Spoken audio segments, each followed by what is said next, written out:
Bonjour à tous. Dans cet opus, on va s'intéresser aux polices de caractère. C'est un monde tout à fait enrichissant, complexe, artistique, tout ce que l'on veut, et on peut faire des choses assez extraordinaires rien qu'avec des polices de caractère. On peut générer une ambiance, on peut générer une époque, je pense aux polices des années 30, des années 40, des années 50, rien que pour donner un style à une image. Pour cet opus, il y a des prérequisites. Les prérequisites, c'est bien connaître les canaux RV, B et A des images, ainsi que de connaître le principe des calques. Voilà. Donc, je vais commencer par vous présenter donc une image, et sur cette image, qui correspond à un film des années 50, c'est un film Universal de l'année 1955, Tarantula, qui a été réalisé par Jack Arnold, qui est spécialiste du film de science-fiction des années 50. Et il a entre autres tourné des choses comme Météore de la nuit en 1953, L'étrange créature du lac Noir en 1954 et en 1957, L'homme qui rétrécit. Ceci, c'est une petite historique pour les amoureux du style SF des années 30, 40 et 50. Donc, cette affiche est très genrée et on va commencer donc par analyser la police de caractère Tarantula et voir comment est-ce qu'on pourrait la rendre, nous, de notre côté. Donc, je zoome un petit peu pour voir cette police de caractère. Donc, cette police de caractère est une police de caractère complètement manuelle qui était donc dessinée par un créatif, par un graphiste dans les années 50, et aujourd'hui on n'a pas directement ce type de police. On peut s'en rapprocher un petit peu avec la police Bangor, et Bangor est disponible sur les sites de téléchargement de police gratuite. Vous avez ça sur 1001freeform.com et dessus il y a plus de 1000 polices de type cartoon que l'on peut utiliser pour nos créations. Si on procède à l'analyse de cette police de caractère, en dehors du fait qu'elle soit manuelle, eh bien on s'aperçoit que donc il y a le premier plan en blanc. En second plan, on a un liseré qui fait donc le tour des lettres. Et en plus de ce liseré, on a une ombre portée que l'on voit bien là sous le U et qu'il faudra donc reproduire. Donc dans un premier temps, on va commencer par choisir notre police Bangor. On va essayer d'ajuster sa taille. À la suite de cela, donc on verra le problème de l'obliquité de la police de caractère, de même que la rotation de la police. Donc on analyse donc notre image et on voit que cette image en bas à gauche donc est une image de grande taille, 1986 pixels par 2962 pixels, et c'est une image en RVB.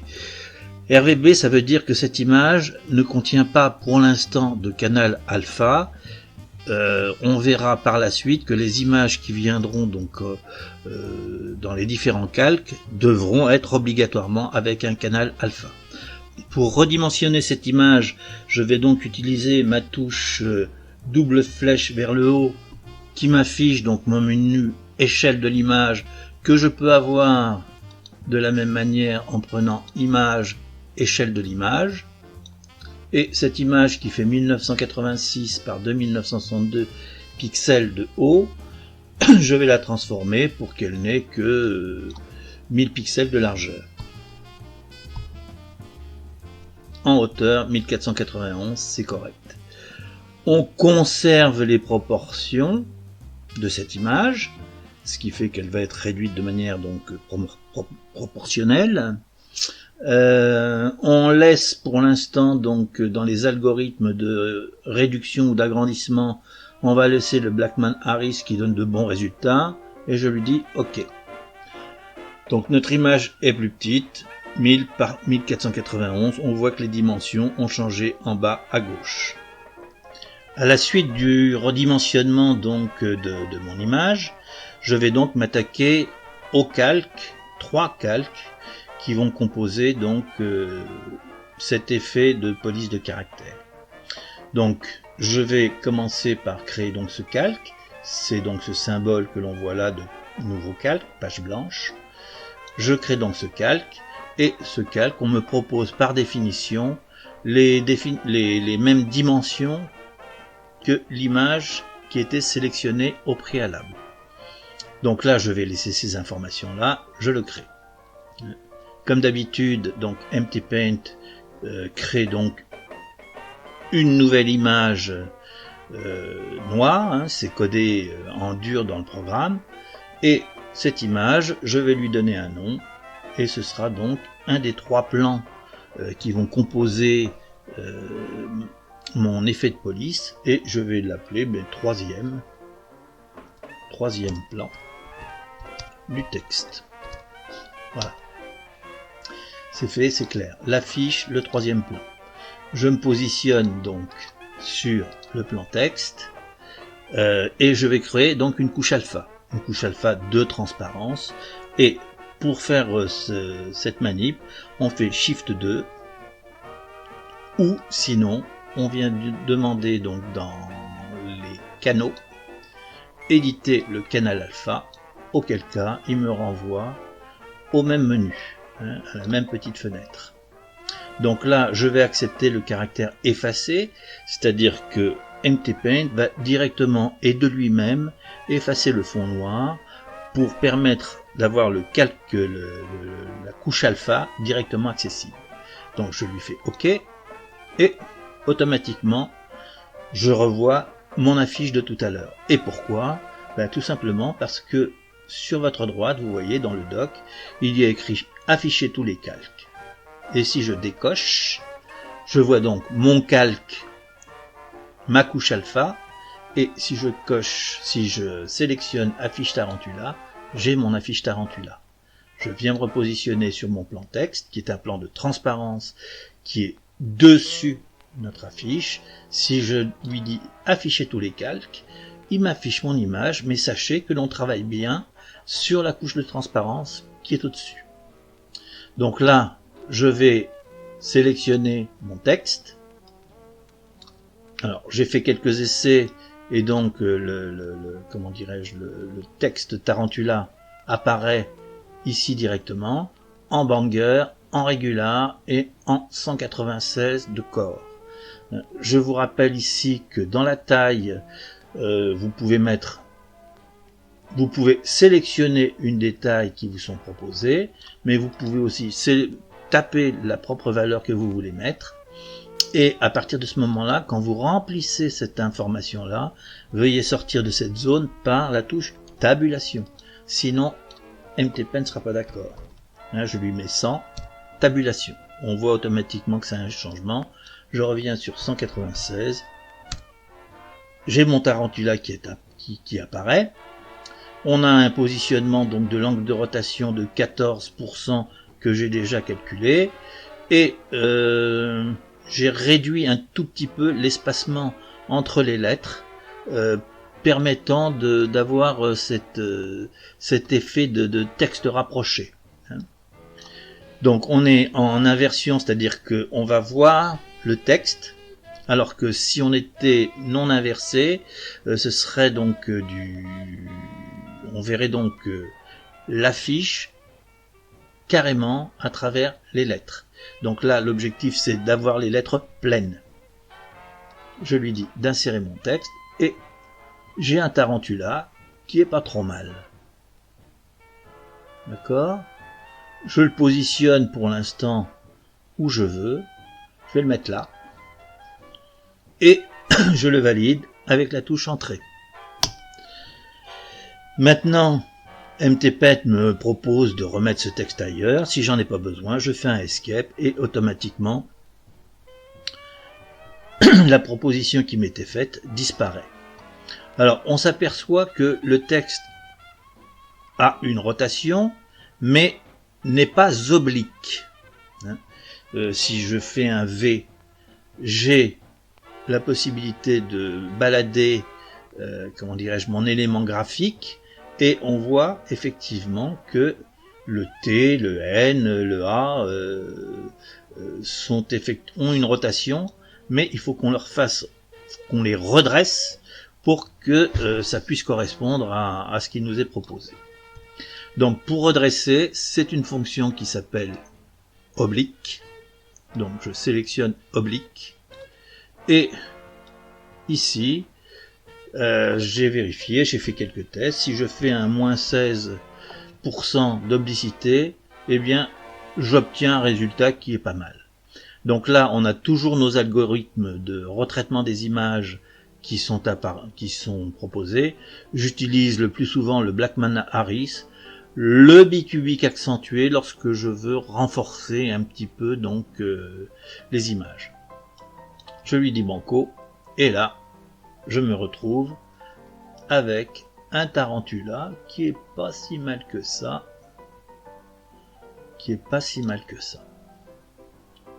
V pour faire disparaître ma fenêtre.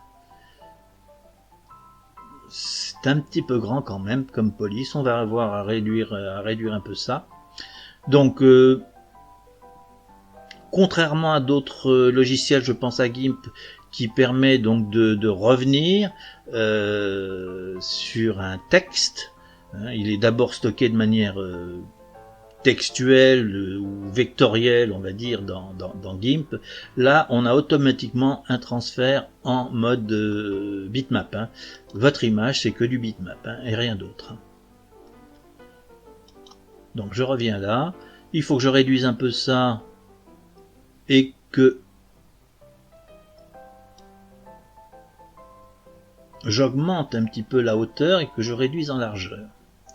Donc pour faire ceci, on va faire un redimensionnement d'image qui est échelle de l'image.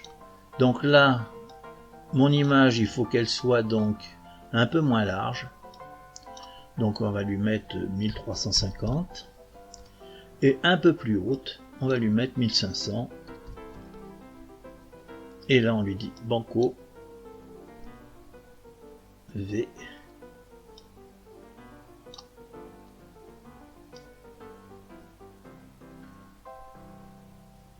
C'est encore trop large. On va réduire la largeur. Et la largeur... Ah ben bien sûr, l'erreur c'est que j'ai conservé les proportions tout à l'heure. Donc on va revenir avant notre retraitement. Alors là on est revenu avant l'oblicité. Donc on va refaire notre mise en oblique. Image oblique. On reprend donc notre moins 16%. Ok, ça c'est bon, et on fait échelle de notre image, on décoche conserver les proportions, donc en largeur on réduit à 1350, en hauteur on va la mettre à 1550, et là on va avoir bien notre déformation. Ouais. On pourrait encore la réduire un petit peu et la réduire un petit peu. Donc, image, échelle de l'image. Cette fois-ci, on va reprendre, on va reconserver, et là, on va se mettre à qu'est-ce qui dépasse. Voilà, on va mettre 1250. Voilà. Ça devrait pas être mal, ça rentre. Donc maintenant que nous avons notre image, notre premier plan, je vous rappelle aussi que les positions, vous pouvez les changer à partir, là vous sélectionnez des calques. Sur le calque affiche Tarantula, on voit que la position du calque en absolu est 0 et 0, et que ce premier calque, il a une position relative par rapport à l'image 0 qui se trouve ici à fiche tarantula. On est à moins 80 et à moins 208 en matière de positionnement. Donc on a une première couche, on va en créer deux autres. Celui-ci, ce sera donc le deuxième plan. Et celui-ci, ce sera le premier plan. Le premier plan qui est le plan blanc, si je peux m'exprimer ainsi. Donc si je reviens là et je suis uniquement sur l'image de mon premier plan, et celle-ci je la veux en blanc. Donc je vois que mon tarantula, il est sur sa couche alpha, RVBA en bas à gauche. Maintenant, puisqu'on travaille sur la couche alpha, pour avoir du blanc, il faut revenir sur la couche de couleur, la couche RVB. Pour arriver sur cette couche RVB, on fait le Shift 1, ou sinon, on vient dans les canaux et on lui demande éditer le canal image RVB. Donc, on a notre image, on va pouvoir la colorer. On la sélectionne en totalité en faisant un CTRL A. Si je fais CTRL A, l'ensemble de mon cadre est sélectionné. Et je peux sélectionner une couleur. Alors, je vais essayer de prendre la couleur, cette couleur blanche qui se trouve ici. Donc là, je suis bien sur mon premier plan. Sur mon canal RVB, je viens ici au niveau de mes choix de ma pipette et de mes couleurs, je choisis ma pipette et je lui dis je veux cette couleur là. On dit OK. CTRL A pour sélectionner la totalité de mon image et avec ce petit carré plein, je remplis la zone de couleur. On voit un petit liseré noir qui correspond donc au deuxième plan et au troisième plan dont on va s'occuper maintenant. Ce deuxième plan, il va rester noir et on va simplement dilater les pixels. On va voir tout de suite à quoi ça correspond. Je vais effacer le troisième plan pour l'instant et l'image et je viens ici. Je ne vois que le premier et le deuxième plan. Donc là, j'ai mon liseré qu'on devine ici, et je vais faire tout simplement, donc étant sur ma couche alpha, je vais agrandir ma couche alpha un petit peu, avec un effet qui s'appelle dilater. Très bien. Donc, une première dilatation, je pense que c'est peut-être pas forcément suffisant si j'affiche mon tarantula qui se trouve là, et que j'essaie de comparer ce qui est comparable. Là, on voit par exemple que le troisième plan et le deuxième plan sont plus grands. Donc, sur mon deuxième plan, je vais refaire une dilatation.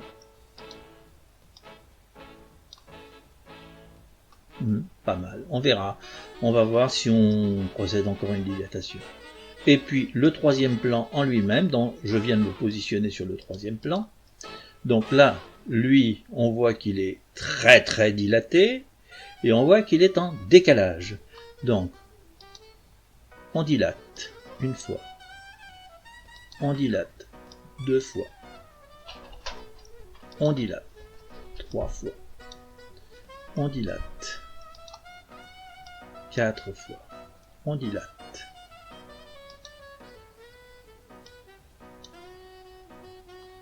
5 fois, on continue à dilater,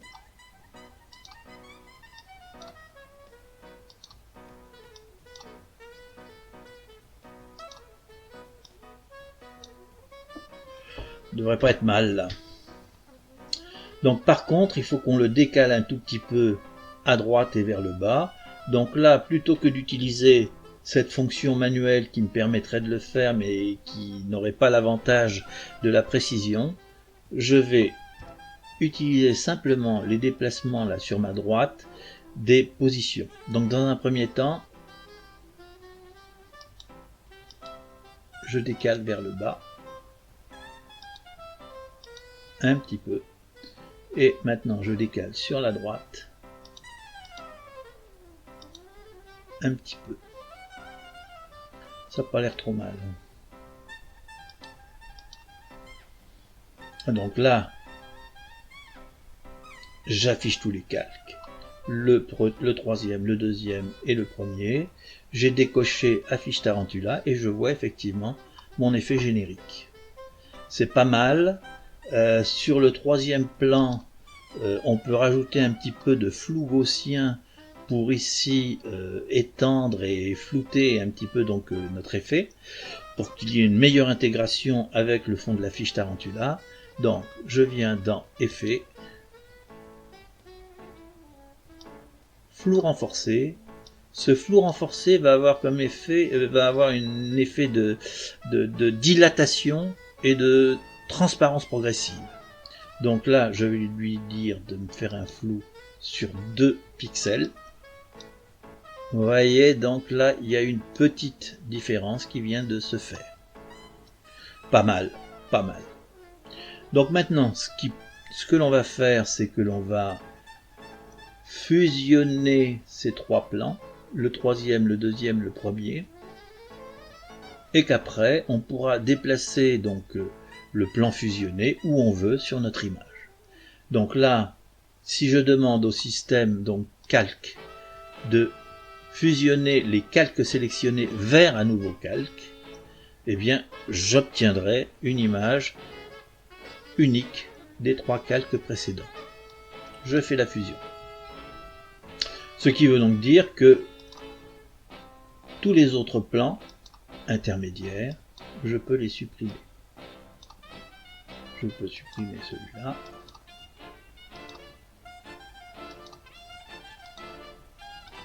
Donc j'ai supprimé tout bêtement tous mes plans intermédiaires. Et si je coche mes 2 plans restants, donc celui-ci correspondant au texte, je me mets en position V pour pouvoir voir, et là je peux prendre l'ensemble du texte qui correspond aux 3 calques fusionnés pour les déplacer exactement où je le veux. On s'aperçoit que c'est pas trop mal, et on peut les laisser comme ça. V. Donc maintenant que tout cela est fait, je peux éventuellement jouer sur mon texte pour le mettre plus ou moins transparent. Là, on a une fonction d'opacité qui nous permet de faire ça. C'est pas mal. Mais je vais le baisser un petit peu. Et je vais même augmenter la transparence, enfin réduire l'opacité pour simplement le laisser comme ça. On se fait une nouvelle petite fusion uniquement des 2 calques qui nous restent. Calque fusionné vers un nouveau calque. Et là, on a notre image finale. Donc on peut décocher, afficher tous les calques, on peut décocher tout cela. On a notre image finale.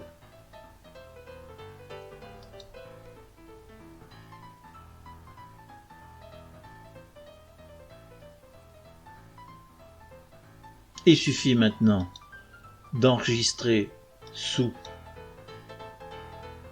l'image que l'on a là. On la met en format PNG, on la met en format JPEG, on la met en format WebP.